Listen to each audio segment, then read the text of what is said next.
What's up, guys? Welcome into Packers Total Access. My name is Clayton. You can check us out on packernet.com. Find me on Twitter at Packers_access. Joined alongside Tim in Green Bay. We got Jacob in Wisconsin. We are live on YouTube, Rumble, and X. You can also check this out in podcast form and just search Packernet Podcast. So hopefully everybody had a great day. We got a bunch of topics to dive into, and obviously joined alongside a couple heroes here, and Tim and Jacob. How was y'all's day? Do we got anything at the forefront of our mind as we are knee-deep in the draft season, boys? I'm telling you, you can't turn on a podcast without there being a deep dive on a prospect or something to do with the draft. It's absolutely awesome.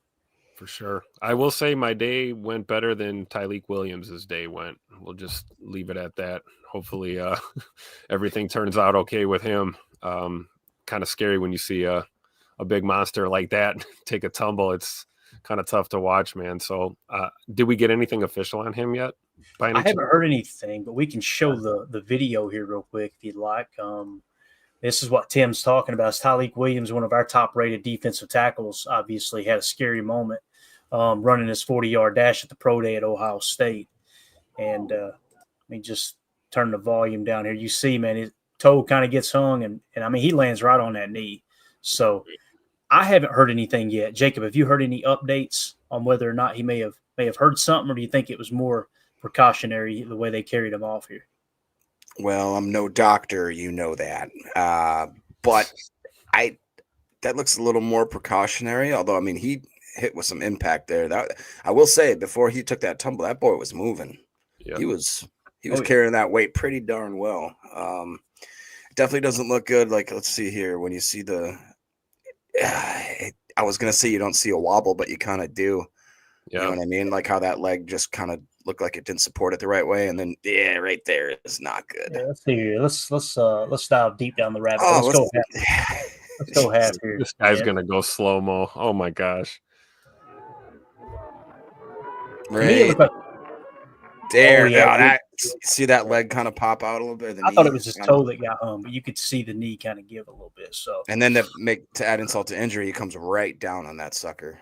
Right, yeah, landed right on it. So hopefully everything's all right with Tyleik. If anybody else sees any information on that, throw it in the chat, and we'll hit on it here this evening. So other than that, we got some other news that kind of came down the pike. Nothing crazy, but our boy Easton Butler doing what Easton Butler does. Has some more information. Rice cornerback Sean Fresch met with the following at his pro day: Packers, Texans, Commanders, and Chiefs. Fresch ran a 4.34 40-yard dash along with a vert of 41 inches and a broad jump of 4. Very impressive for a 5'9" cornerback. That's insane, dude. That's explosive. 4.34, 41 vert, and a 10.4 being 5'9". That's like unreal. Plus, we could have a Bish, a Fresh. Yes. Jesus, this dude's in rare form. All we need now is a bucket Goldenberg. That's right. So if you're wondering where Sean is at on our big board here, he's currently in the 466 spot. We have hardly any information on him other than the PFF grades, and they're not good. In 2022, he was 869th at his position. He jumped to 377 and then fell back to 444, according to PFF. We have nothing else, no PFF big board, no consensus big board. There's no information out there currently. So just another name to keep an eye on. I like how Goody does this too. These are probably some guys that could potentially be undrafted free agents, those type of guys that, hey, look, they got a lot of athleticism, a lot of high upside, throw them on the practice squad, and you can get a lot done with them in that regard. So there's that. And real quick, let's welcome back the OG, too old for this. He says, I got my name back and decided to bring back my OG profile pic. There you go. Welcome back, man. Welcome back. Evidently the charges got dropped, so he's back and he's good to go. So there you go. Who? Emeka Egbuka run his 40 today. It looks like the early reports were 4.4 is what it looked like, as we could see him run his 40-yard dash here. My man scooting. He's thick, too, for a smaller guy, man. So Emeka Egbuka, hearing Greg Cosell talk about him earlier today was really interesting. He was just talking about how when you hear him at the podium, he sounds like a 12-year vet. And I want to say he drew comparisons because he's not going to have crazy athletic ability. he drew comparisons to Amon-Ra St. Brown, if I remember correctly. Like, hey, Amon-Ra St. Brown, people wonder, how did he fall to third? It's because he didn't have those elite traits, right? He wasn't a big body dude. He didn't have the elite traits. So that's one reason why Amon-Ra St. Brown fell as far as he did. But Emeka Egbuka, obviously, 4.4, pretty solid, right? I mean, anything under a 4.5, you feel good. Yeah. For sure. All right. And currently with Emeka Egbuka on our big board, I'm trying to remember exactly where we got him at. We gave him a little bit of a Greg Cosell bonus earlier today. He's now in the 23 spot on our board. And he was borderline right around the threshold of the Packers. So people were anticipating him running a sub 4.540. And obviously he hit the mark there. So I'd have a hard time believing he wouldn't meet all of the thresholds for the Packers based off of that. So Drew D, I remember when 4.4 was fast, and now people almost dock wide receivers for 4.4. It is wild how the 4.3s and the 4.2s have become a little more common. Definitely the 4.3s, but great point there, Drew. So since we're talking about wide receiver here, let me make a note here too. We had our boy Greg Cosell on with Ross Tucker earlier on their show today. If you guys are not subscribed to the Ross Tucker Football Podcast, you're missing out. You hear us say Daddy Sodas all the time. That's where I got that from, was Ross Tucker. Ross Tucker is an OG former offensive lineman, obviously has his own podcast now, and does a heck of a job. It has several podcasts, actually. But here was Greg Cosell actually talking about, who was it here? Matthew Golden. It sounds like, and you guys correct me if I'm wrong, if I didn't hear it correctly, it sounds like Greg Cosell is saying Matthew Golden is his number one receiver in the draft. Let's hear it. What happened at the combine really had no bearing on my worldview. Was there a number one guy or a guy that really jumped out that you loved, Greg? The guy that jumped out to me, and again, I saw him before the combine, was Matthew Golden from Texas. And he obviously ran exceptionally well. I don't think he plays exactly to his 4.29 40-yard dash time at the combine. But to me, I thought that he has really good route running refinement. I thought that he had separation quickness. I thought he worked from multiple splits in Steve Sarkisian's offense, and that's an offense that does a lot with the pass game. I thought he had a really good feel as a route runner with the pace and tempo of different routes, changing speeds through his vertical stem. I think he's a 3-level dimension. I think there's a vertical element to his game. He was a receiver that I thought would be ascending when he gets to the league. And he's not this receiver at all in terms of traits, but the receiver last year that I felt watching his college tape that would ascend once he got to the league was Brian Thomas. And that worked out that way. And I think Matthew Golden, to me, kind of falls into that category. I think he'll be an ascending player once he gets to the NFL. There you go. So Matthew Golden, obviously on the radar big time there for the GOAT, Greg Cosell. What's your all's thoughts on that as Matthew Golden is sitting in the 33 spot? Does that change your opinion on him at all, seeing that right off the bat, Ross said, what's the one that grabs your attention the most? It's Matthew Golden. Makes me want to go back to the film room, and watch a little more tape because, looking at PFF grades and even just going by the numbers, there's a reason why I can understand some people are lower on him than others. But, when you've got an OG like that telling you what he's seeing and, makes you really think twice and makes you want to kind of check your own work, do a double take. He only graded out at a 74 last year on PFF, just under 1,000 yards receiving. But he's got that interesting build. He's at 6 feet, 195. So he's not rail thin, but he's not super thick. Right. And I think he also brings the, we talked about kick return and punt return ability. I think Matthew Golden is certainly that caliber of receiver that could kind of bring that to the table, which, a lot of rookie receivers do that in their first couple of years of the league anyway. And we kind of need it right now, especially since Mr. Nixon doesn't want to return kicks for us anymore. So I'm all for multifaceted players. So I think at the very least, this makes me want to pay a little more attention to Matthew Golden. Some have him number one, some have him, like you said, in the 30s or, 40 spots. So there you go. Jacob, what about you, man? Matthew Golden. I'm not quite sold on him yet. I think that there's a lot of flashiness with that. With the trip he made to Indianapolis there, I think that really catapulted him a lot into the forefront of a lot of people's drafts. Although Prince, though, we'll go back to that super chat quick. I want to say this because people may take that the wrong way. One thing, and you guys didn't hear this, one thing that Greg Cosell specified was all of these write-ups, all of my rankings came before the combine. So that is important to mention there. But go ahead. Yep. Yeah. I'm just saying for me personally, right. I believe that was a bigger influence there. But Prince is talking about how Golden being the best route runner is becoming a theme. I'm starting to see that as well. So if he really is like that type of precise wide receiver, then obviously I wouldn't mind him being on the team. It's just whether or not I want to have him at 23. I also think that he maybe is enjoyed a little bit of loose protection because of the fact that Isaiah Bond was opposite of him, who was also pretty speedy as well, and maybe dictated that they have a little more coverage on him. So that's my only thought about there. Also, too, over this Matthew Golden face, that'd be hilarious. I'm gonna dig up your dead wife and do her real good. Wow, that just Emilio said it best. Look at him up. I'm not. You're an amazing person. You know that, don't you? Not sure if that's going to make the final.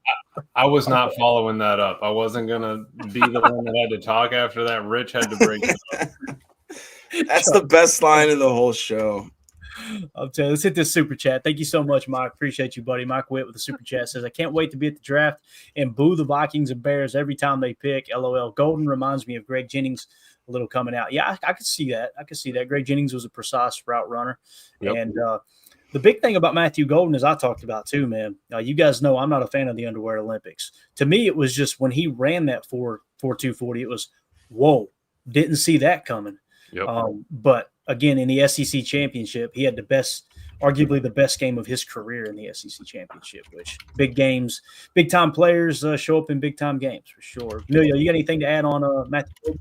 I was going to add to that point. The fact that they go to him in those key situations is key. I mean, that team had a lot of talent on it, but you're going to go to Golden each time. I think that's killer. He came from the University of Houston before, right? And I think he broke a record there his last year before he left Houston. And then as he came to Texas, broke their record for receiving yards or catches, I think, in Texas. So, I mean, the dude has skill. I'm not going to doubt it. He's being talked as number one. It's between him, Burden, and Mac, and it's kind of crazy how much movement there has been on that from the wide receiver perspective versus last year where, Harrison's going, number one overall. We're good to go. We have, 10 or 12 maybe wide receivers in the top 50 or 100. It's now we have maybe 4 or 5 in the top 50 if we're lucky. Like it's a different draft this year. It really is. So if you have the talent and you need that up front, go for it. If not, I think you can find some gems in the end. Definitely. And again, Mike, thank you so much for the super chat, bud. We appreciate you. Since you bring up Isaiah Bond, Jacob, obviously lining up opposite of Matthew Golden, and we just completed I don't think we completed the top 30 visit yet, but there is one at least scheduled. I haven't heard whether or not they've already been in the house. Maybe Drew has that information. I know he's local there and gets a lot more info there in Green Bay in that regard. Isaiah Bond's scouting report, I just threw one together real quick. Obviously, they scheduled a top 30 visit. Some of these numbers are going to be a little off. You're going to notice that some of the combine numbers, some of the measurables might not match completely. It's because it was pulling from multiple sources, but you get the gist of the information. So scouting report coming out of high school. He was a 4-star recruit from Buford High School out of Georgia in 2022. Isaiah Bond dazzled with speed, winning state track titles, 10.51 100 meter and a 21.19 200 meter. Scouts praised his playmaking and vertical threat potential, projecting him as a multi-year starter despite needing polish in the middle of the field or in the middle field. Before enrolling at Alabama, Bond was ranked number 71 overall in the final Rivals Top 150 for the 2022 class, placing him among the top national prospects and number 11 at his position. It goes on to say college statistics. Bond's college career spanned Alabama in 22 and 23 and Texas in 24. At Bama, he posted 17 catches for 220 yards as a freshman, then 48 catches for 668 yards and 4 touchdowns as a sophomore. At Texas, he recorded 34 receptions for 540 yards and 5 scores, plus 98 rushing yards, totaling 99 catches for 1,428 yards, 10 touchdowns. Detailed scouting report says at 5'11", 180 pounds, Bond blends elite speed. 4.3 is what they got him listed at here. That was before the 4.2. With sharp route running, he beats press with quick releases and shines on deep balls. Though physical corners can jam him, his hands are reliable and he's dangerous after the catch, but his slot build raises durability concerns. He projects as a Z or slot receiver with Jalen Waddle-like upside. Injury and character concerns. I've been throwing this into the scouting reports just to do a little background check. Injury history is relatively light, with his most notable setback being an ankle injury in 2024 that limited him on 2 catches for 30 yards across Texas' final 5 games. No major injuries were reported during his Alabama tenure, though his smaller frame has scouts wary of long-term durability. On a character front, Bond has no public red flags, no suspensions, legal issues, or documented team conflicts have surfaced. His transfer from Alabama to Texas after Saban's retirement appears driven by opportunity rather than discord, and he's been praised for work ethic at both stops. So he was a Nick Saban recruit, and when Nick Saban retired, he just decided, hey, let's take it over here to Texas, get some better opportunities. So I like that scouting report, man. Everything kind of checks out. No major injury concerns as long as the ankle checked out. When you run a 4.240, I'm pretty sure the ankle's just fine, right? So any thoughts on that scouting report, boys? Ready to go. I was thinking they were asking him to stay in Alabama. I'm not going to, so quit asking. That's exactly right. Exactly. Hey, you had me at no injury concerns and no off the field issue concerns. Yeah. I'm on board.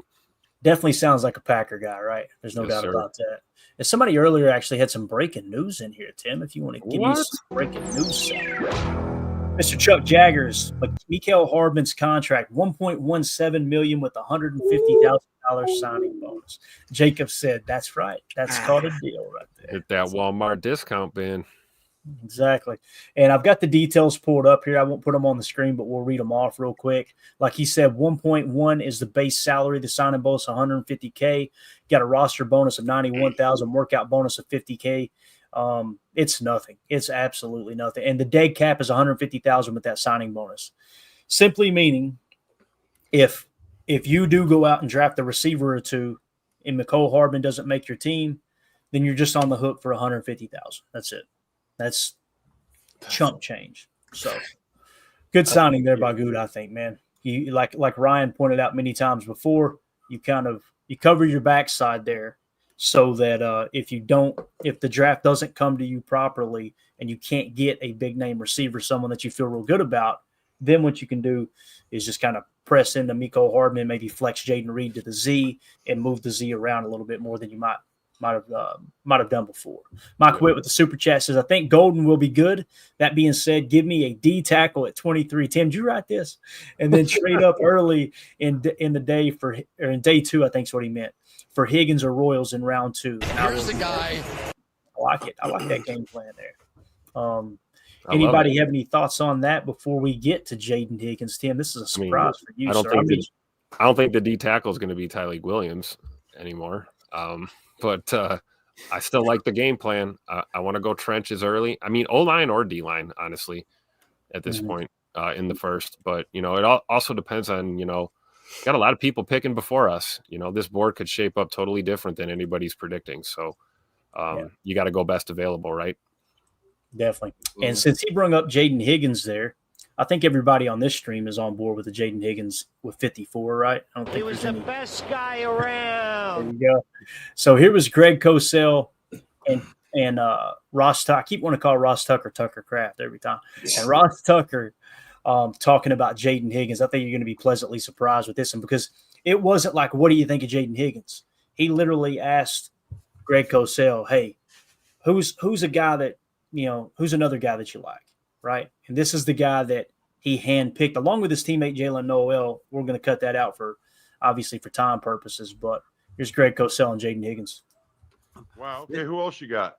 The other guys I wanted to mention who I find fascinating are the 2 Iowa State kids. The big kid is Jaden Higgins. And I've done this kid for 2 years now. And I really, really like this kid. I mean, because he's 6'4" and 1/8, again, you're not going to say that he's sudden and explosive, but he's effortless in the way he moves. He's kind of a speed cut route runner. If you give him the more horizontal routes like slant, glance, crossers, overs, routes like that, I just think that he's a really good player. I mean, 6'4" and an 8 is a trait. He's a big dude. So the question is he a boundary X at the next level, meaning the single receiver to the short side of the field, guys that get a lot of one-on-one coverage, and can he win in those situations? Or at 6'4" and an 8, the team see him more as kind of a movement Z, the guy that's in motion on the strong side of the formation? I think that's a question that'll be discussed. The other. All right, so there you go. You know, the way he talked about him being fluid and everything, he handpicked him out of the crowd. So we gave him the bonus, the Greg Cosell bonus we talked about. It's official now, boys. With the Greg Cosell bonus, Jaden Higgins and Trey Harris are tied at 46.3. Notice he didn't say a thing about Trey Harris on the entire episode. He didn't mention Trey Harris one time. It doesn't mean Trey Harris is a bad player. It's just he's not one of Greg Cosell's favorites. So after the Greg Cosell bonus, we got Jaden Higgins, like I said, tied with Trey Harris. So that's pretty fascinating. Now, you guys heard me before, and I want to get your take first, Jacob.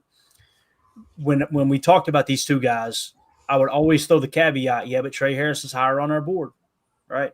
Well, now they're tied. So now who's got the better hands? Jaden Higgins. Who's better at man coverage? Trey Harris, right? So it's who's got the bigger frame? 6'4", Jaden Higgins. I think I'd have to lean towards Jaden Higgins big time now, big time. Yeah, I don't disagree with that at all. I just am more starting to think that I don't think either one of these guys is going to be there if we just sit and patiently waiting at 54. I think there might have to be a little bit of some draft goodiness going on where either they draft, trade back out of that 23 pick, accrue a little bit of a later one and try to move up, or try to do a little bit of moving up and trade. I mean, I don't feel like that we're going to be able to stick and pick and have it go the way that we've all, especially Mr. Tim, have wanted it to go. And I think that there's been too many people like Cosell highlighting guys like Harris and Higgins. I don't know why I can't get that right, but I just think that there's too much shiny glitter and gold around both of these gentlemen to be there at the 54 spot. So I'm a little nervous to see how we would play the chessboard and make that work, but I'm excited to see if Goody does and what happens at the end of it.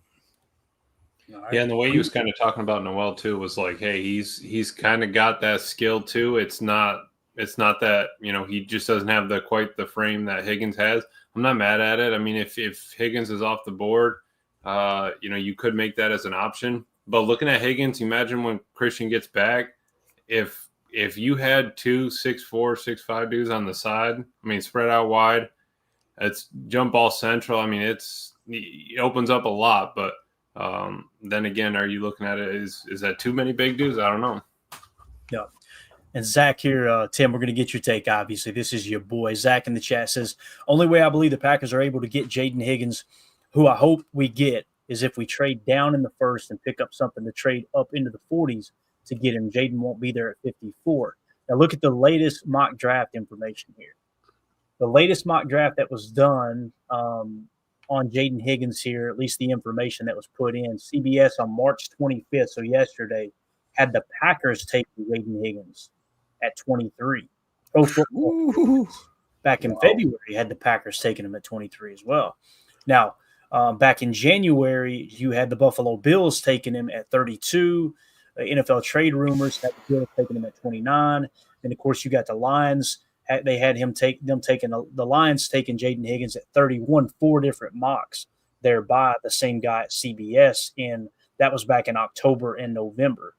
Here he is in round 2 by the Draft Network to the Packers. So you're seeing that the highest he's been drafted through the process, and most recently was actually 22 by Goody. I'd have no problem with that, Tim. I mean, like, if Goody takes Jaden Higgins at 23, that means he's got a legit first-round grade on that cap, and he's probably even better than we could have imagined.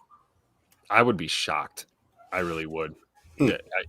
Happily shocked, don't get me wrong. And, you know, like, I don't really have much to add to the Jaden Higgins conversation other than what I've already said. I'm sure everyone who's watched the pod or listened to the pod and watched the live shows, they know where I stand on Higgins. I've been carrying that torch for months and months and months, but hearing Greg Cosell talk about him makes me feel like I'm actually seeing things pretty well, I guess, because I know what he's talking about. But I will say this, I'm with Jacob. I think that Jaden Higgins, to me, first round pick at 23, yeah, that would mean Goody's in love with him, right? First round grade, let's pull the trigger. But I think he's somewhere between there and 54. I'm kind of leaning towards, Jacob's mindset here is that he may not necessarily go, top 20, top 25 picks, but I don't know if he's necessarily there at 54. We've seen mocks go either way. So I feel like he doesn't make it out of the top 40, Tim. Yeah, I agree. That's what it feels like to me too. Which makes me feel good about the conversation that we've had about Goody trading back and loading up on picks and trying to maneuver his way to a Jaden Higgins or whoever else he's got a high grade on, So I would not be blindsided if that first round pick gets traded here in next month. We're about a month away. Are we thinking, Tim, because in my head right now, dream scenario would be, obviously we're up at 23. You've got maybe 2 or 3 of the D tackles or edges that we really, really liked. And we say, all right, we want to trade down anywhere from 5 to 10 picks, pick up maybe a third or a fourth, or maybe even if it's something crazier, a little bit better, drop back 10 picks or whatever. Maybe we pick Higgins there. Why can't I do it? And then maybe we have another defensive stud that's there that we can, I'm trying to figure out the best way of hitting all of the needs, the best player available, and still having the draft capital to either be there in the later second round or so to maybe try to swoop him up, or the early second to try to swoop him up. I just logistically, I can see it. It's just kind of muffled until the draft actually, the chips start falling. But man, it'd be fun, wouldn't it? To just like watch him trade down, then go back up in. All of a sudden, you see the dun-dun-dun, and you, what if our first 2 or 3 picks, you got a D tackle of some, marker that we absolutely love, and you got Higgins, and go from there. I mean, oof. Mike Whitmer. He says, if Ted McMillan starts slipping and he's still there at 19 or 20, do the Packers think about trading up for him? Curious. It just depends on the grade that Goody's got. And I know that's a boring response, but if Goody's got a grade on Tet the way we do, because Tet just climbed up the board again, boys, with the Greg Cosell bonus. Speaking of a hyped up receiver right now. Yeah. Tet McMillan is 5th now, 5th on our board, which is crazy. Are you seeing it, Emilio? I'm seeing it. And that was something I was the dude's just getting better each time. The only thing holding him back is the RAS, but it's not like he's not built on a frame of 6'4", 6'5". Dude is an athlete. I think he was, he played volleyball in high school. I think he's got that sort of, mentality. I think he was Arizona's highest recruit ever. He, broke, he was doing whatever there, tearing it up. It was highest recruit coming out of Arizona. Now if that continues on the trajectory of him leaving high school, going into college, going into the NFL, he's going to be a freak. He is. But I don't know, man. What are we going to do? Just have just a bunch of slinky dudes on the outside and no speed? I don't know what we're going to do. Yeah, so obviously Tet in the 5 spot now after the Cosell bonus. Would the Packers trade up to 19 or 20 to get him? If this is what Goody's board looks like, and he's fallen that far, and they got a trade partner where they could trade up and give up, say, swap first and give up a third to go get what they may think is the number 1 receiver in the draft. Sure, but keep in mind, Greg Cosell said he thinks Matthew Golden's the best receiver in the draft. Right. And that was including Travis Hunter, by the way. He thinks Travis Hunter, everything he's heard through NFL executives and coaches, is he's going to be a cornerback with wide receiver packages, is what it sounds like. Right, so, and Mark Dominic on GM Shuffle had Luther Burden III, LB3, at the number 1 wide receiver with Tet number 2 and Golden 3. So, to build off of what Mike Witt just said, Emilio, what if Tet falls to 23? You don't have to trade up and get him. It's going to be hard not to run that card up there. The way Greg Cosell talked about his fluidity, he said he reminds him of Drake London. He's that type of prospect. Right. I think we should run a mock like this at some point where we pull the trigger on receiver at 23. However, we got to get there and see, because I'm curious to see how that would affect, going D tackle or going O line or edge, second, third Corner. round. How would that? Yeah, corner. How would that pan out? Because I haven't even, I don't know, maybe I'm just naive, but I had no idea in my head for even a second that we'd be going wide receiver in the first round. But when you look at, like you said, Clayton, the grades on some of these guys, and then combined with the visits and, what we've seen and other people have seen, it's not out of the realm of possibility that we go up or down to try and get a receiver early. Mm-hmm. Mm-hmm. I understand completely, man. Do you guys want to do it? You want to do just a really, really blazing fast mock draft for wide receiver? Yes. All right, there you go. Sweet. Is that blazing fast to be completed in hour one? Blazing fast? I think we got to get it done in the next 9 minutes. All right. Get ready to go. So, Tim, let's just do 3 rounds. Here we go. Would that be okay? Maybe 4. Maybe 4. Jacob, I love how when we started the show, Jacob's like, "Yeah, I'll probably just last about 40 minutes." Jacob's like, while you're at it, go ahead and trade the 7th, 6th, and 5th picks just for 1 through 4 picks, just so we can make sure we're on track. Look, we didn't talk about mock drafts, all right? I got a little resurgence here. All right, let's do it. We're going to go 4 rounds, okay? 4 rounds mock draft, and we're going to focus on wide receiver first, Tim. Is that what you think about? Yeah. Hopefully I selected the Packers there. I think I did. Yes, I did. All right. Let's get this thing cranking here, all right? We're going to go to 23, and let's just keep an eye on the wide receivers. Is this Tet still there? All right, Tet just went. So there you go. Oh, wow. But look who's there. Best available is Emeka Egbuka, the 30th best prospect, Jaden Higgins at 52. So here's exactly what Jacob's talking about. Mm-hmm. So there's no way Higgins is on the board at 54, right? All right. Possibly Trey Harris. Very unlikely Jaden Higgins will be there. Emeka Egbuka will definitely be gone. So if we were looking at strictly wide receiver here and just going down the list, Emeka Egbuka, we've gotten the 23 spot. Then we got Luther Burden, who's already gone, obviously. Matthew Golden is in the 33 spot. He's already gone. And then if you climb down, that's where you got Jaden Higgins at 52. So, yeah, it would take trading back right here, Yep. It would take trying to trade back, and I don't know if we could pull that off here in 9 minutes or not. Let's see. Jeez. So 23. Where about should we have to get? Do you think 47 probably get it done, won't it? Yeah. All right, let's see what they'll do. All right. Not enough. Let's see if they'll take that. We'll give up the 23rd for the 47th and the 78th. Everybody on board with that? It ain't gonna work, is it? And I ain't even letting you. Yeah. Right. So if we took that, now I can't take that one off. Otherwise, we just take Egbuka right now. Did it just say accepted now? Did you see that? I don't know what just happened. Yeah, screw it. We're moving on. Who are we drafting? I would honestly take Higgins. No, I honestly would take Egbuka. The way Are you kidding me? No, dude. The way Greg was talking about Egbuka, about being a 12-year pro, he's already a pro right now. The way he carries himself right now, we want a tall, freaky dude because Christian's gone, right?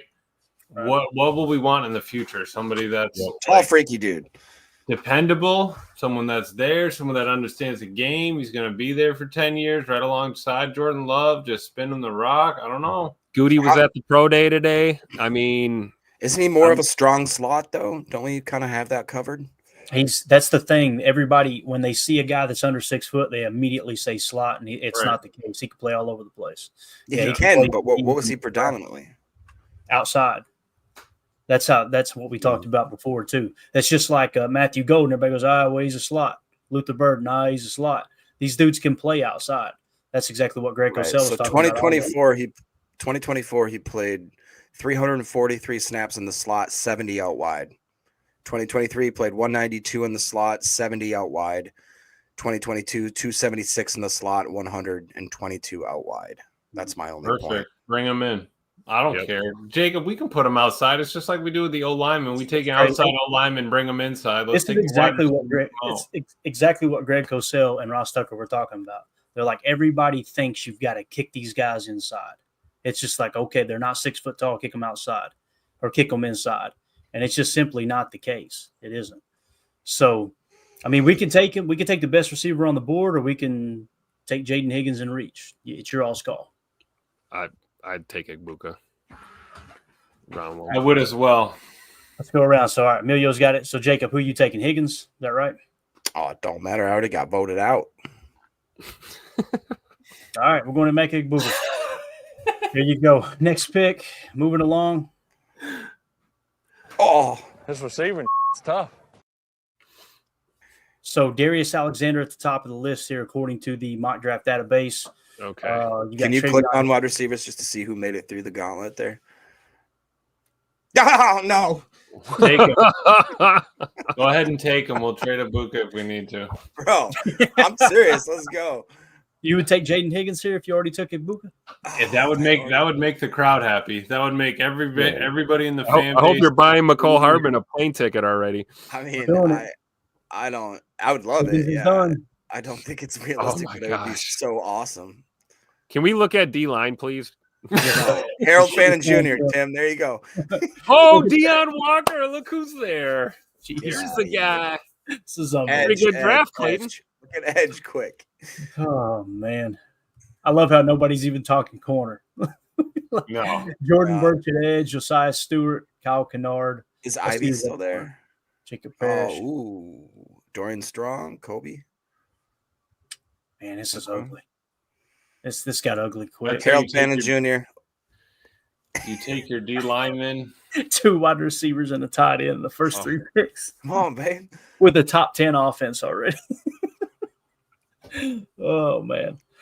What are you thinking here, boys? Deion Walker or bust. Can you scroll a little bit down, Clayton? From the all. Yeah, either that or Demetrius Knight would be intriguing. Or Norman Lott. Ooh, Charles Grant. This is crazy. There's so much dead air. It's not even funny. Yeah, I People like are skipping Deion that. Walker. I'm still digesting the fact that we took 2 receivers. I think we should have done a 7 rounder and just go ahead and put this online. They would have loved it. So if we were to focus on best available for us, it's probably going to end up being, I would imagine it's Jordan. Go ahead and Birch. take Jordan Birch because yeah. Goody was at the pro day and we thought he was looking at Harmon, but he was actually the whole time looking at Birch. Yeah, we got Jordan Birch in the 60 spot, I believe. So this is good value here. We're going Jordan Birch out of Oregon, A+. All right. It. And then with the final pick here, who's it going to be? Pick 124. Ooh, Charles Grant. Grant, we met with him, right? Um, We got Charles Grant in the 70 spot. Put her on the board. I mean, look might at as well. We're not getting a D tackle, so. That's what I'm looking at here. Maybe Pigs. Thor, Howard Cross. Come on, man. Elijah Roberts. Come on. Pigs is too far down. So, yeah, I mean, I think that the pick here is probably what we were just saying. Charles Grant would be the best available here. So, yes, sir. It's one of the best drafts I've ever seen. I bet it is, Jake. So, there you go. With the first pick, the first round pick there at pick 23. What in the world could possibly be taking that long to load? With the 23rd pick, we went to Egbuka, wide receiver out of Ohio State. 54, Jaden Higgins out of Iowa State. 87, Jordan Birch, edge out of Oregon. And then 124, we went Charles Grant out of William and Mary, interior offensive line that has a tackle background, if I remember correctly. You got a super chat here from Zach. Thank you, buddy. I love your show, but the biggest thing that I disagree with, Jayden Reed cannot play outside the NFL. He's on the field 33% of the time because he cannot beat man-to-man. He's too small. 33% shows it. There you go. Zach has spoken. Thank you for the super chat, buddy. Appreciate you, man. Appreciate the conversation. That's all we need. A little bit of freedom to be able to say it. That's all, Zach. Appreciate it, That's bud. all we ask him for. Appreciate the kind words there, Zach. Thank you, man.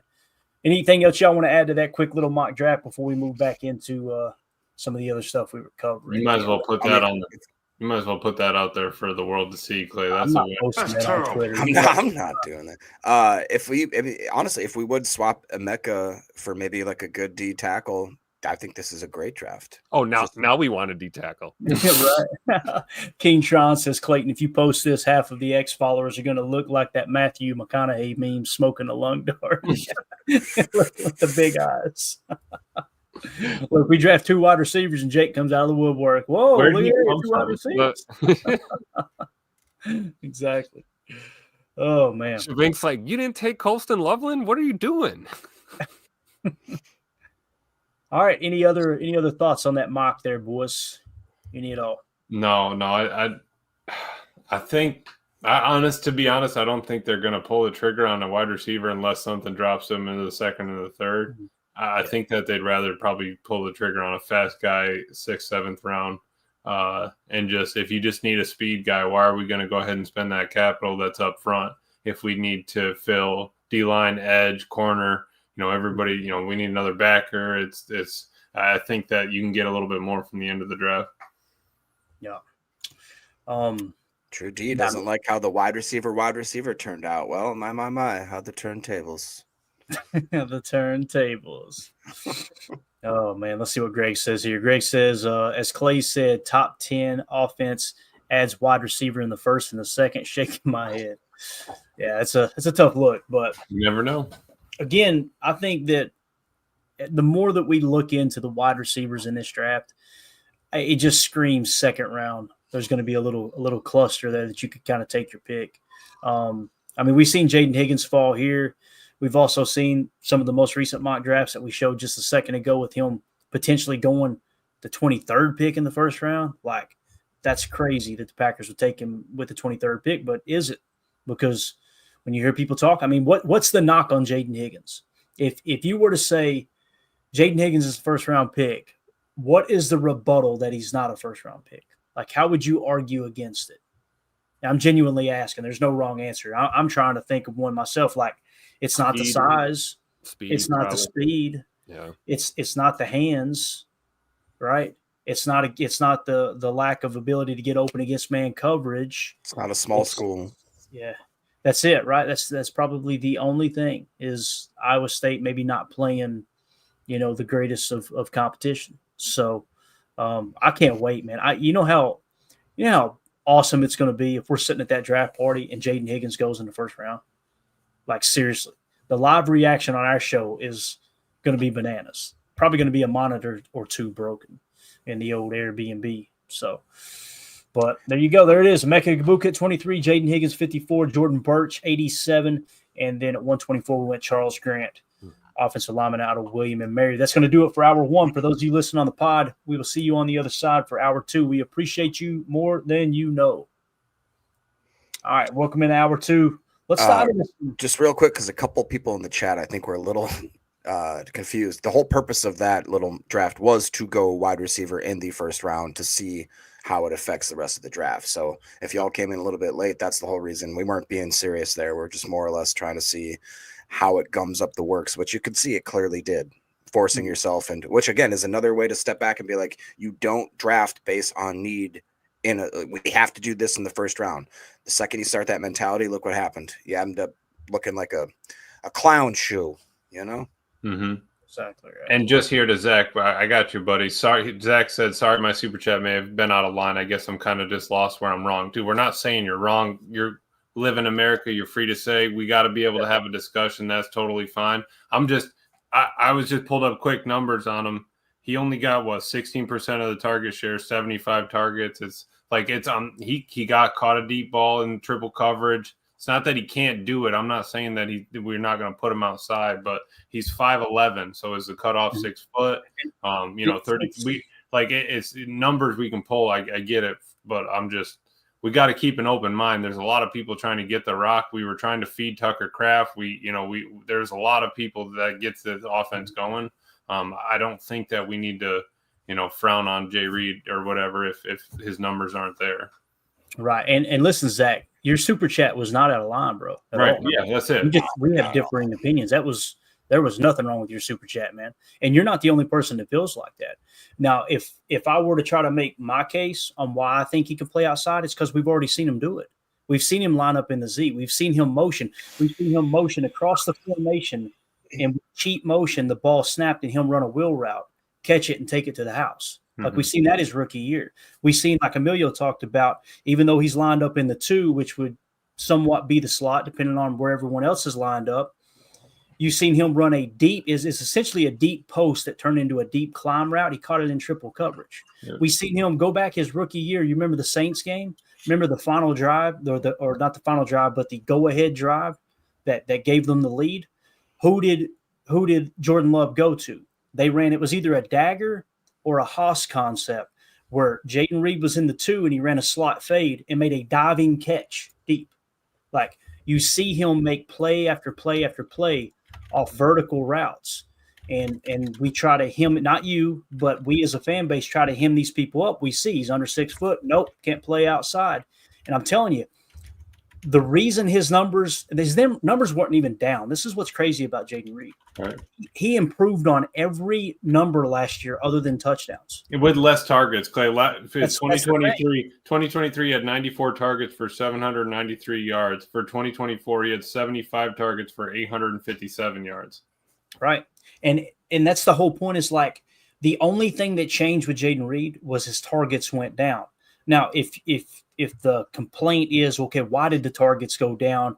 It's all of a sudden Jayden Reed sucks. No, he was on pace. Guys, we broke this down with him and DK Metcalf.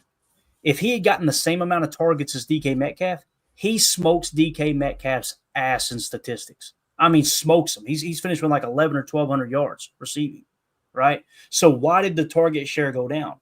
Remember the jet sweep where he hurt his ankle? At that point, his target share went down. I think it was kind of one of those Terrell Davis things where, hey, we need him to be out there because we know the defense is going to clamp down on him on these crossers and these drags and everything underneath. We need him out there. But Matt LaFleur knew if he's banged up with that ankle, we don't need him getting hit all the time. So I think they started to steer the targets toward Dontavion Wicks. And unfortunately, Wicks' drop issue emerged, right? So that's the way I see it. It's all about deployment is what it comes down to. It's not like when people say slot or outside, they immediately assume that guy's just going to be running a route out of the slot. That's not how Matt LaFleur's offense works. There'll be times that the 2 will cheat out to a semi-stack and then get a run and go outside. So essentially when the ball snapped, he's playing outside.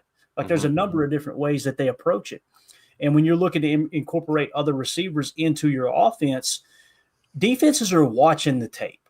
They're looking at what the Packers did last year. If we come back out, well, Jayden Reed's a slot. We're just going to line him up in the slot, no motion, no nothing. We're just going to have him run slot routes. They're going to clamp down on him again. And what ends up happening? You got to take shot plays. That's what you end up having to do. Or you got to hope like heck that the offensive line holds up long enough to hit one of those deep digs at 13 yards. Do you think, too, that you could argue that the wide receivers, quote unquote, lack of production or targets could coincide with the fact that Josh Jacobs kind of came into a splash and revamped that running game with us as well? That's the other thing, Jacob. It's a great point. It's also like somebody put a statistic up of how good Josh Jacobs did catching the football out of the backfield. That's another reason why they were clamping down on Jayden Reed, and we decided to distribute the ball somewhere else. It's not like the passing game was bad. That's what's so. For me, it's what's hilarious about the whole wide receiver conversation in the draft. Because we're making it sound like you got to get a receiver, And I go back to the Eagles game, and I go, boys, our receivers didn't lose that game. We lost that game because we got our asses kicked in the trenches. Well, guess what we did? You go out and get Aaron Banks. That's why I'm not going to be surprised if in the first round with pick 23, we go with the offensive lineman and just continue to build depth and shore that up so that doesn't happen again. So Jacobs took touches away from him. You could tell that they thought Tay Wicks was the player that we seen a glimpse of, where he was the highest graded receiver on our team, if I remember correctly, that wasn't named Jayden Reed. His rookie year, Tay Wicks' rookie year, they were trying to kind of pull that out of him. And another thing, and I'll let you guys give your take. Many people don't take into consideration the business side of this either. You've got Romeo Doubs and Christian Watson coming up for a contract, right? Well, now Christian Watson's got to battle back from the injury. Romeo Doubs, some people believe he's got 1 foot out the door because of what happened last year with the suspension. So if you're a front office and a coaching staff and you're looking up and going, Tay Wicks looked like one of, if not our best receivers his rookie year. And we've got him for 2 more years on his contract past the other 2 guys. Let's go ahead and get him involved, get him acclimated, and let those 2 guys walk, pick up a couple comps picks, and let's keep this thing moving on down the road. I hope that doesn't happen. I hope they re-sign Christian Watson once he proves that, he's healthy. But anyway, your all thoughts. I'm sorry, I went on a little rant there, but those are all the things you got to take into consideration. Whether the box is loaded or not, are they clamping on the slot and the cheat and the and the F and everything? That's the things that matter to me. Is there a world, just because you sparked something in my brain when you just were talking about, that if they, for whatever reason, are a little hesitant on Dobbs, which I'll be honest, I'm a little bit gun shy right now, and I'm not quite sure what to think going into this next season. Obviously, with Watson being in such a bad situation with his injury, is there any chance, and you know what, that they reach out to Watson and say, hey, man, your market right now is trashed. By the time you come back, you'll have to absolutely be playing lights out for you to get even near the contract that you would have had you not gotten hurt. Is there a way that you go to him now, Clayton, and say, we want to extend you for maybe another year or two after this and give you a chance to come back with it, the team that drafted you, get healthy, show us what you can do, and then go from there? Do you see that as at all a possibility, or is it more? If I'm putting myself in Goody and Russ Ball and John Eric Sullivan's shoes, no, because you got to give guaranteed money. And the reality is, we seen what happened with Box knee. We see, I mean, you could name off a multitude of players that now you got a little bit of precedent with Rashawn Gary, but with Rashawn Gary, what did he do? He came back and proved that he was healthy. So I kind of feel like that. There you go. That's the precedent we have to go off of, is expecting Christian Watson to come back. And that's why I'm hoping he gets back mid-November. And he just rips people's throats out. Yeah. Because I want him to get that contract. There's nothing worse than seeing a player who, by the way, should not have played in that game. Like, and don't get me wrong, it wasn't like the coaching staff made him play in it. He went to them. That's been confirmed by his father. I'm sure Christian has confirmed it in certain situations, but they were planning on holding him out. He wanted to be out there, but as an organization, man, they dropped the ball. You've absolutely got to protect that player right there, because Christian Watson is a team player first. There's no doubt. Zach in the chat said Love couldn't roll out to the bootleg play action. I don't care what anyone says. They did mainly shotgun this year because Love could not handle dropping under center 80% of the time. The offense was not ours. I agree with that. Yeah, I agree with that. Zach actually goes on to reiterate. He says that chat that's on the screen, the one we just read, is saying that our offense will be totally different with a healthy Love. We were handicapped this year because Love was not healthy. I completely agree. Still finished 5th in QBR. That's where, like, when people are sitting here trying to throw this guy in front of a bus or, sell him down the river, it's like, dude, you have the 25 drops by the wide receivers, again, is a number that I will keep coming back to. It's tied for the most in the last 10 years of NFL play. That's not me throwing. It's just like what you said. I'm not throwing shade necessarily at the wide receivers. It's saying this is what happened. This is why we had the type of season that we had, because certain players did not execute. When they did execute, you can extrapolate those numbers, those stats, like we talked about. That's not the problem. The problem is going to be whether or not you're being successful in your gameplay. It's not necessarily that we had the wrong team out there. It's not that we had the wrong guys we drafted. It's that the guys that were put into positions to succeed poop the bed. It is what it is. 2-0 for this. Jordan's footwork in the recent training videos looks like he's healed from the injury. Completely agree with that too. We showed that the other day, didn't we, Tim? Emilio showed him out there at practice, or working out with Armed and Dangerous. So, yeah, I think he's going to return to old Jordan Love. And what's crazy is it wasn't like he played horrible last year either. Right? Like, he battled an MCL, a nerve issue in his throwing elbow where he lost funny bone thing. Had numbness in his throwing hand. And then the other was because of the MCL and playing on the brace all year, he ended up straining the groin, right? So I'll tell you, the silver lining through all of that was Jordan finally learned how to throw that damn check down. Yes, he did. There was no more of that standing in there. That's a great That point. ball got out quick and in a hurry. And, you're right. I think it could have been a lot worse considering that he wasn't 100% all year. Right. Completely agree. I don't think that he got enough credit too, because look at the long lineage he comes from, of obviously Brett Favre gutting it out. I mean, literally carrying his guts inside while he's going on the field. Aaron Rodgers never got enough credit for how much he played through pain. I mean, the Bears game, the Miami game, but there was many others in addition to that. I guarantee that Jordan Love saw that and understood, all right, I'm not going to sit here with a cast on and be limping around and taking photos on the sidelines. I'm pretty sure that he gutted it out, and not enough people gave him the credit that he deserved last year. My knee. Hardy the Prophet, good to see you, buddy. He says, where can we find the Jordan Love video? If you'll go and search Armed and Dangerous quarterback, I'm pretty sure that'll pull it up. That's Jordan Love's quarterback coach. I'm I'm sure I think he originally posted the videos on his Instagram, though. Jayden Love did. So you'll see him there as well. And again, there's only so much you could take from him stepping up between bags and throwing a football. But I completely agree, though. He looked 100% finally. He really did. Yep. So, and the other thing that many people haven't talked about enough, I know we haven't, is his lack of ability to be able to run with the football last year. Man, that opens a lot of things up. Yep. A lot of things. Just his ability. Even just the threat, even just being able to say, hey, this dude. Everybody went into the game knowing his knee was a little bum, right? Everybody knew that he wasn't, and we weren't doing it. Like Zach was saying, he hasn't been under center. He's not 100%. That's the truth. I think that we do need to get back to that. But it's something that he's healed from. Let's get moving. Let's get on with it. Let's turn this offense up. And to Zach's point, dude, that's why we're just saying you can give those super chats. We had a discussion about it, and you still love Jordan. Like, we can still move on from it. Like, Absolutely. We're not, we're cruising with it. I want to be abundantly clear. This show is not going to be the host going, "You're wrong, you're stupid." Right. Like that's not what we do. This is the fan base coming together and talking ball and figuring stuff out together.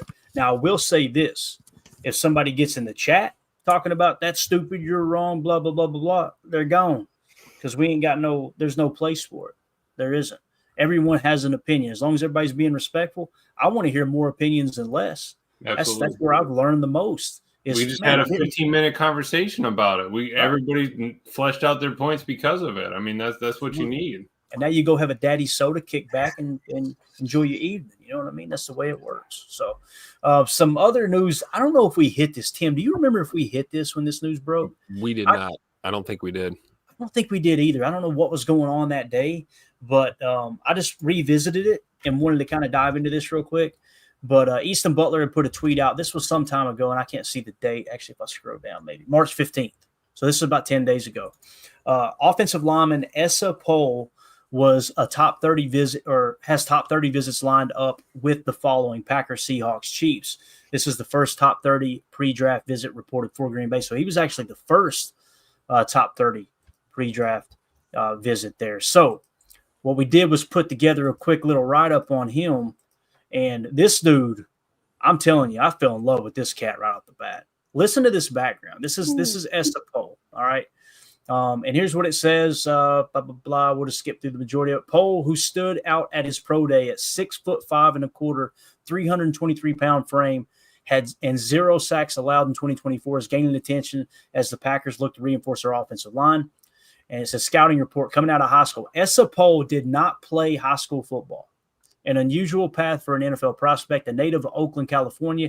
He spent his teenage years in New Zealand before returning to the U.S. without a traditional recruiting profile. He enrolled at Chabot, I think is how you say that, Chabot Junior College, where his raw athleticism, rooted in rugby and a 6'5" frame, caught attention. Lacking a Rivals rating due to his non-traditional background, Poles' potential was untapped until he hit the junior college scene, showcasing his size and agility, and hinted at a future in the trenches. The college statistics, Poe's collegiate or college career unfolded across, how would you say that name, Jacob? Help me out here. Chabot. Chabot?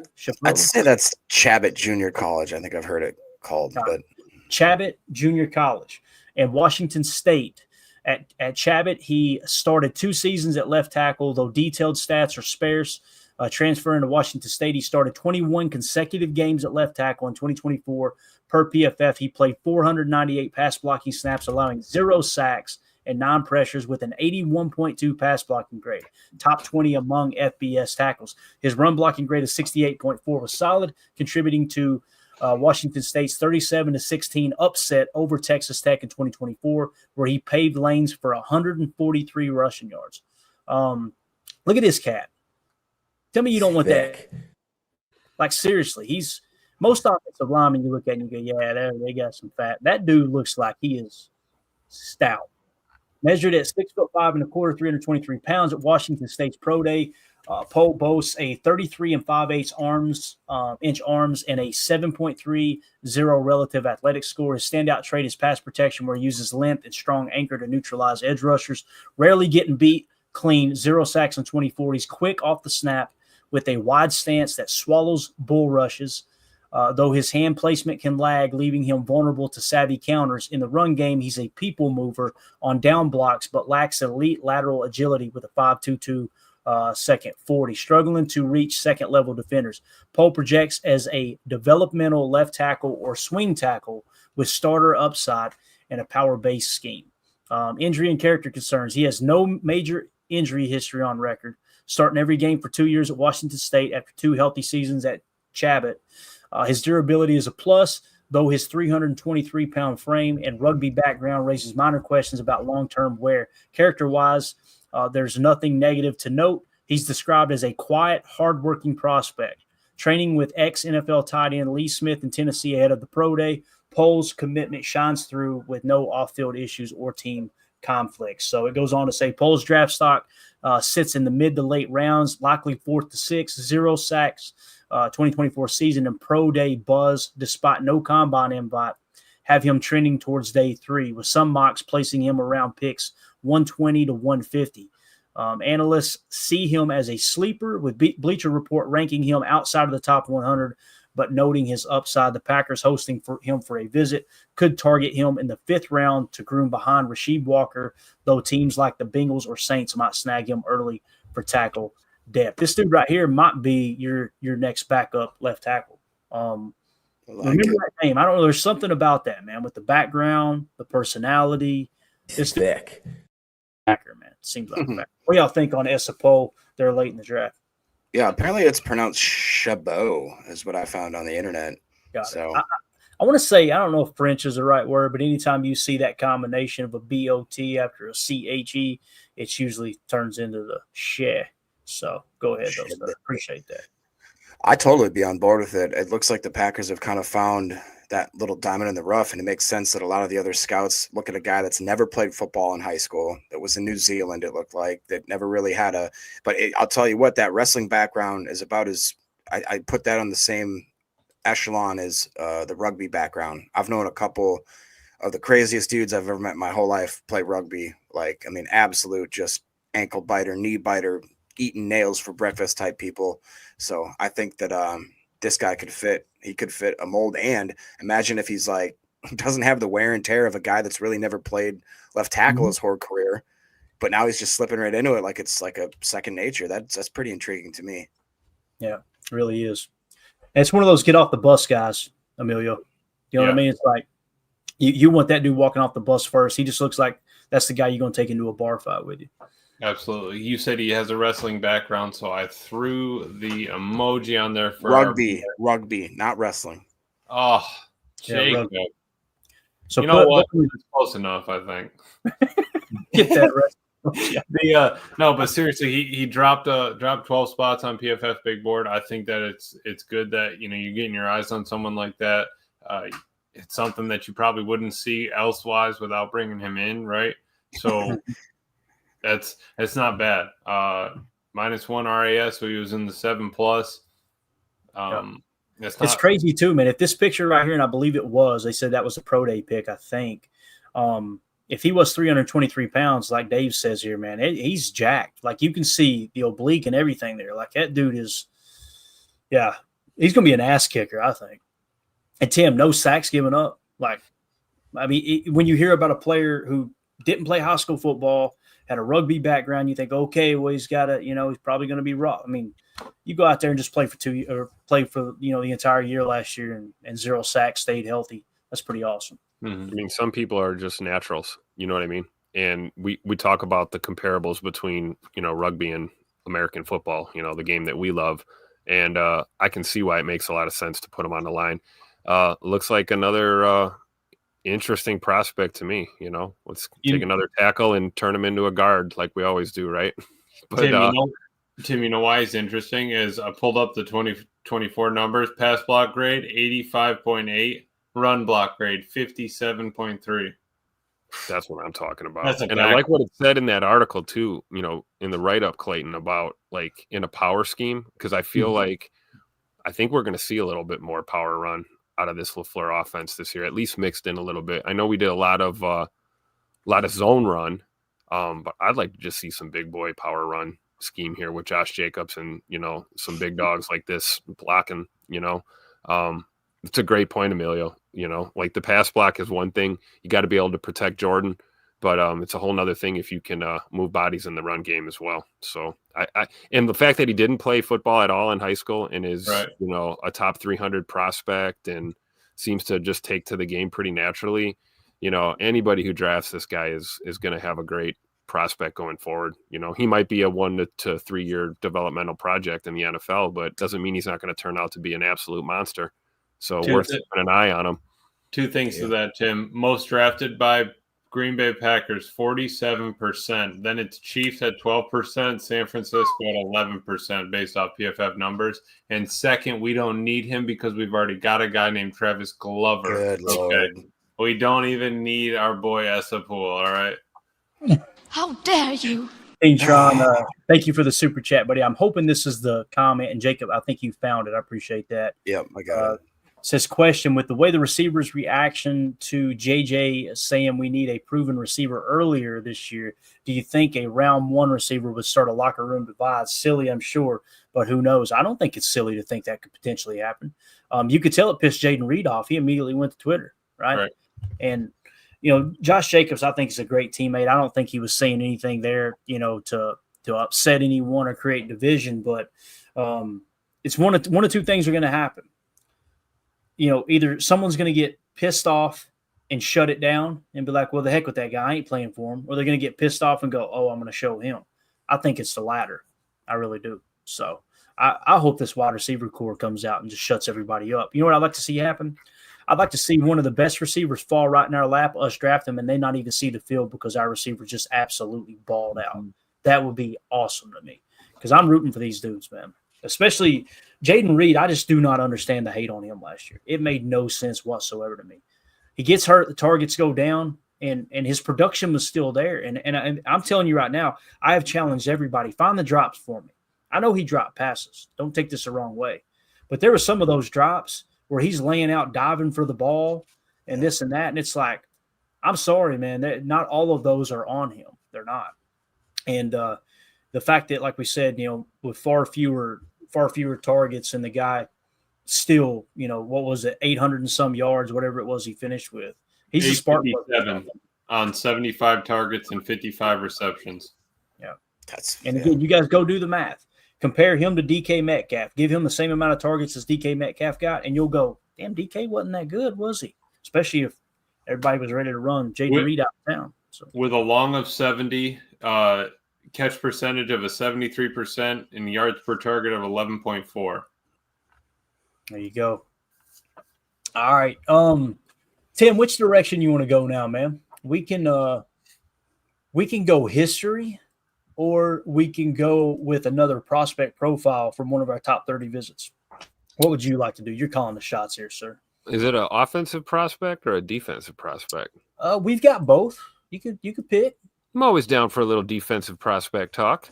All right, let's do it, boys. Let's jump into it. All right, these are top 30 visits, okay? We hadn't gotten around to doing these yet. So let's just dive in. And this is Shemar Stewart. Okay, put a little scouting report together for him. Keep in mind, some of this information may be a little outdated. I tried to correct it where I could and use AI to throw this together really, really fast and compile the information, okay? Jacob, actually, you want to read it or no? If you don't feel like it, it's okay. You're a better reader than me, I believe. Can you see it? Sure. Packers reportedly scheduled top 30 visit. The Green Bay Packers have reportedly scheduled the top 30 visit with Texas A&M defensive lineman Shemar Stewart, according to the post on X, positioning him among their pre-draft prospects for the 2025 NFL Draft. Stewart, a standout at the NFL Combine with 4.5-second 40-yard dash and a 40-inch vertical at 6'5", 267 American pounds, is drawing interest as the Packers aim to fortify their defensive front, joining a select of group talents under evaluation. You want me to go on?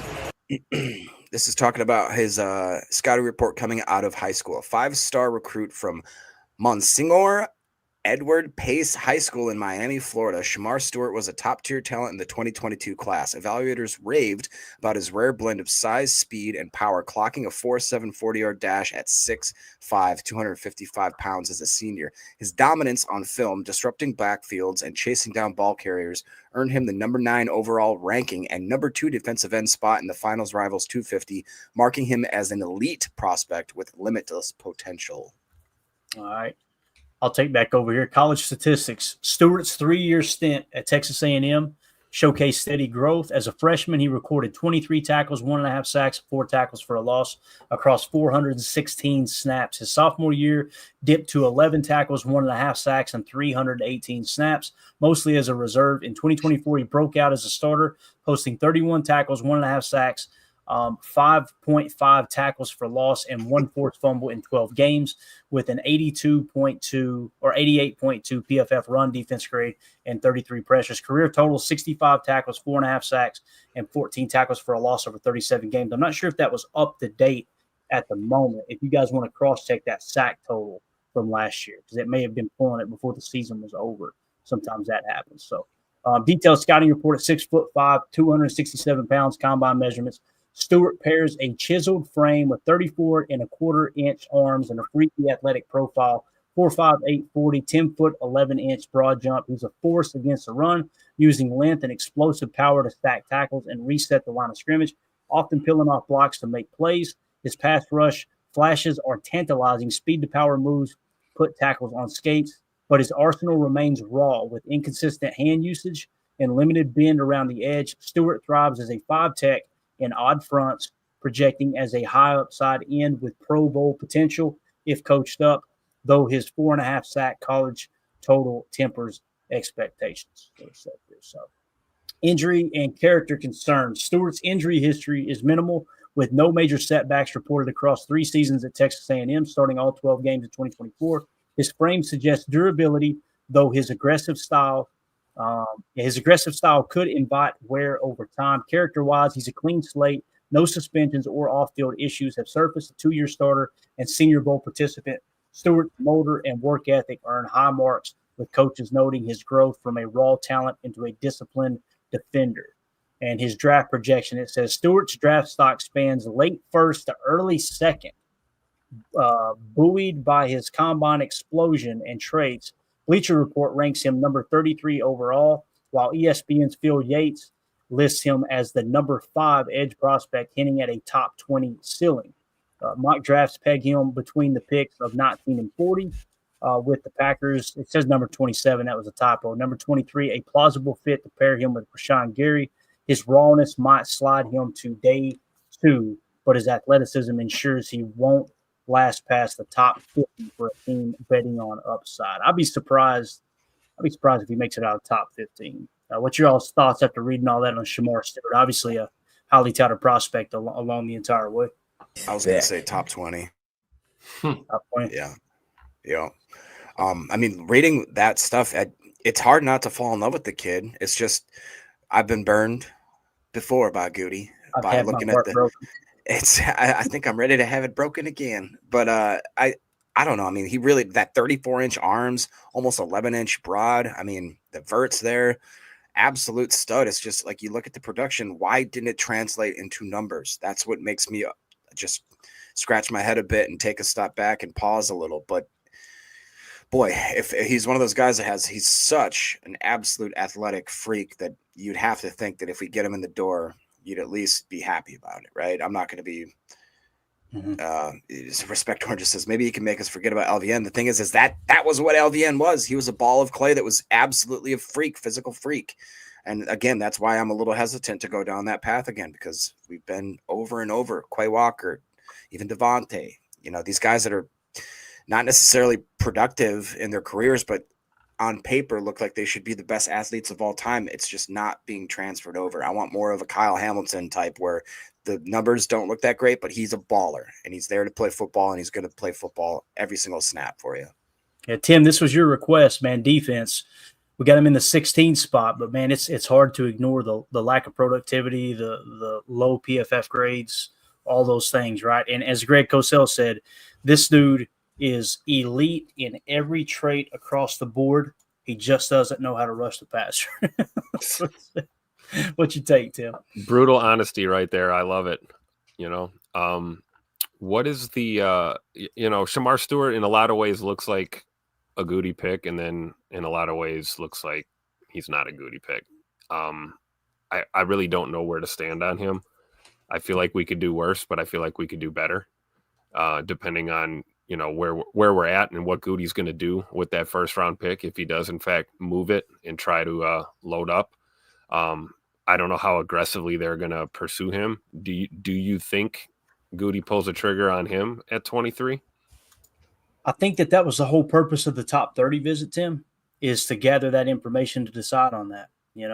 I completely agree with what Jacob's saying. Like when I hear people say, Shemar Stewart's the pick at 23, I say we got Shemar Stewart at home. It's LVN, right? And now if you draft Shemar Stewart at 23, then you've got to anticipate it's going to take a year or two before he can truly rush the quarterback effectively, right? Maybe I'm being too negative there. I don't know. But it's like you see where he ranks on the big board. He's well worth the 23rd pick according to our big board. But how did he get there? When you talk about how he got there, it wasn't because of the grades, right? It wasn't because of the production. It's because the PFF big board had him at 19. Consensus big board had him at 25. He kicked ass. I want to say it again. He kicked ass at the Senior Bowl. He was making those boys. I mean, you remember the video, Emilio, where he just, he's literally just bull rushing people. He's just a dominant force in that regard. Daniel Jeremiah at 27, 33rd team had him at 16. Dane Brugler had him at 9. His RAS is 10. Now, again, I didn't give him the Greg Cosell bonus because he said he's to lead everything. I was grinning. I was like, oh, man, Greg Cosell's all over him. And then he said, but he doesn't know how to rush the passer. I'm like, I can't give him a bonus for that. I can't do it. What do you think? That's true. No, I think you okay with it? Yes. The reason being because Goody's pulling the trigger if that guy's there at 23. I seriously think that. If he pulled the trigger at 13 with LVN, why would he not pull the trigger at almost more of a freak at 23 with Shemar Stewart falling to him? The reason why, Shemar was so successful was his run defense. Seriously. I mean, if you come in there and you're able to stop the run in the NFL, all right, we can teach you to rush the passer. But right now, if we need a guy in there that's a freak athlete that, we want someone to set the edge, anybody can come in on third and rush. Hey, he's going to make sure that they don't run the ball past him. Dude's run defense grade was an 88.2 with a run stop rate of 5%. Pass rush win rate was 12.4%, and his pressure total pressures was 39 out of 521. He was at 13% for his pressures there. So he's getting there. It's not like he's not getting to there. His sacks were 2 a season, looks like. So that's obviously not great. But thinking about a productive college player, a super productive college player that goes to the NFL that doesn't pan out, or a college player that's still kind of climbing to his apex before he gets into the NFL. By the time the dude's 25, is he going to be the Trayvon Walker? Is it going to be if all right, say Trayvon Walker went to Jags, right?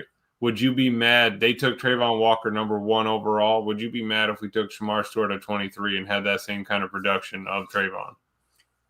That's a good point because he did. I think people would say he panned out, right? I think so. I mean, and that's the only kind of pushback. I'm not giving you crap on your decision, Clay. I'm just saying I think Goody would pull the trigger, and I do think that you're looking at it more broader of, I know we need a pass rusher. If we want a pass rusher, I think that we need to look maybe, at a little bit more help at 3 tech. I think Goody would say, hey, dude, how can we turn down this talent that we could have for 4 years that we really could turn into something if LVN, quote unquote, doesn't pan out? If my previous pick at LVN doesn't pan out, I still need to rinse and repeat that same idea of let's get an athlete in here. Let's get moving. Yeah. Yep. And one of the other things, Tim, that they talked about on that podcast with Greg Cosell and I think it was Ross Tucker that was breaking it down. No, it was the Eagles podcast, I think. Oh, okay. They said He played at 280 last year. Now, PFF had him listed at 290. And Greg Cosell said for whatever reason, he trimmed down to 267 and went to the combine like that.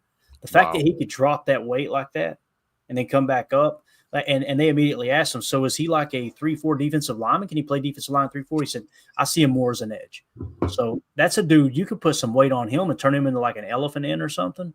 Right. I mean, but again, it's got to be there, you know? And let's look at some of the games that he played. Arkansas was one of his best games, probably his best game, 83.2 against Arkansas at home. At South Carolina, 79.5. So like the big games, Texas, 70.5. That's pretty solid, right? Run defense grade, 81.3. Yeah, so I'm trying to think of what would be another one. There's Notre Dame, week 1, 70.2, not bad. So when you look at his career, 46.3, then he jumped to a 69.5, then he jumped to a 79.5. What you were talking about, Tim, he got better every year, right? And it's kind of like what Greg Cosell was saying about Matthew Golden, and he said the same thing about Brian Thomas. You guys remember Brian Thomas when you watched our draft party? I wasn't big on Brian Thomas. He was fairly low on our board, like really low on our board. And he said, Greg Cosell said, Brian Thomas entered the league ascending. He said, I see Matthew Golden doing that as well. He didn't say that about Shemar Stewart, but according to PFF, that's what's going on, Tim. Right. I think, if they're looking at him as an edge, or if we're going to look at him as an edge, I like Scorton better out of A&M personally. I feel like I'm not saying as a first-round pick, but I'm just saying as a prospect overall. I really liked his tape, and I think he's got a little bit more in the hopper when it comes to the numbers. Well, you're gonna love this tomorrow, Tim. We're gonna do it tomorrow because we're out of time. But we put together an article here, top 7 edge defender breakdown. It's the top 7 edge defenders on our board, and we got all their measurables, their college production, their strengths, their weaknesses, NFL comparisons, draft stock, and a quick summary. Nice. So Nice. we'll get that tomorrow. It's gonna be a blast. And what the goal is to try to narrow it down. Right? Let's try to narrow this thing down to where here's the top 7 edge defenders on our big board, and we'll try to see which one makes the most sense. I didn't mean to cut you off, but as you were saying it, I'm like, Tim's thinking the same way my mind fires. All right, let's get these guys on the same sheet of paper and see who stacks up. For sure. Nice little preview for tomorrow then. Yeah, I just think it's wild. We've come so far of like, hey, we need a wide receiver. We needed a D tackle for a while. All right, I didn't even think we were going to be talking about edges, the amount we were talking about DTs, and now we're here. Like, hey, dude, I think edge is going to be the pull. It's like the fact that 20 or 30 D linemen in the first 3 rounds are going to be off the board. They think that's insane. That's insane. But it shows because looking back, going full circle here, Golden, making the top. 5 in the top 50, I would say. There's not a lot. We had 10 or 12 last year. There's you get a different year. You gotta. What does Goody always do when a draft is thick at a position or when a draft is heavy at a position? Goody takes a couple shots at it, a couple scatter shots. Let's take a few chances on it. I think that D-line and edge is busy this year. It's very busy. I think that he can get behind it. Yeah. Yep. And I know, Tim, you had mentioned Scorton as well. Prince, I like Scorton too. He's my number 4 defensive end. We've got him in the 26th spot. Greg Cosell loved him, gave him the full bonus there. He also was showing a 9+ RAS. We're getting ready to take all of the threshold emojis off, and we're going to try to clear some of the RAS data and start to get the real RAS scores in and make sure everything lines up accurately. You'll see the board shuffle a little bit as that happens, but I'd be totally on board with Nick Scorton there at 23. There'd be nothing wrong there. Again, for me, it's not just about – in a perfect world, I would love to get a 3-tech, but it's got to make sense with the board. Yeah, and the board may say take a wide receiver. The board may say take an offensive tackle. Like those things may have – the board may say take Jahdae Barron. I'd be okay with that. Board may say trade back. Mm-hmm. Yes, we all say trade back. But, yeah, so it's going to be fun, man. It's going to be a lot of fun, and I'm excited about being in Green Bay for it. It's going to be a blast. Anybody who's going to be in Green Bay, if you're in our Patreon group, let us know in the general chat, and we'll get organized and make sure we can have a place to meet up there. Our plan is we're going to be over at the draft. It's going to be like a big festival. This field that you're seeing on the screen right now is going to be covered in all kinds of like NFL combine style drills for the fans to partake in. It's essentially been described on the app as a football festival is what's going to be all day. Nice. So we're going to be over there early in the day on Thursday and then get back to the house in time to do the live draft party so we don't let our viewers down. I've had more people worried about that than anything. They're like, please tell me you're still doing a draft party this year. Yeah, I promise we will. We're going to do a draft stream. So we'll be over there. Anybody who's going to be at the draft, be looking to meet up with people, just hang out, nothing formal, just hanging out, maybe, grab a bucket of cheese curds and a daddy soda and watch some people bust their ass on that field while they're trying to run the 40. That's my goal.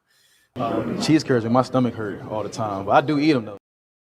So we'll be there during the day on Thursday, during the day on Friday, and then day 3, we're not going to do a live stream. And I'm just going to hang out over there all day long, take it in before we have to fly out the next day. So that's my plan.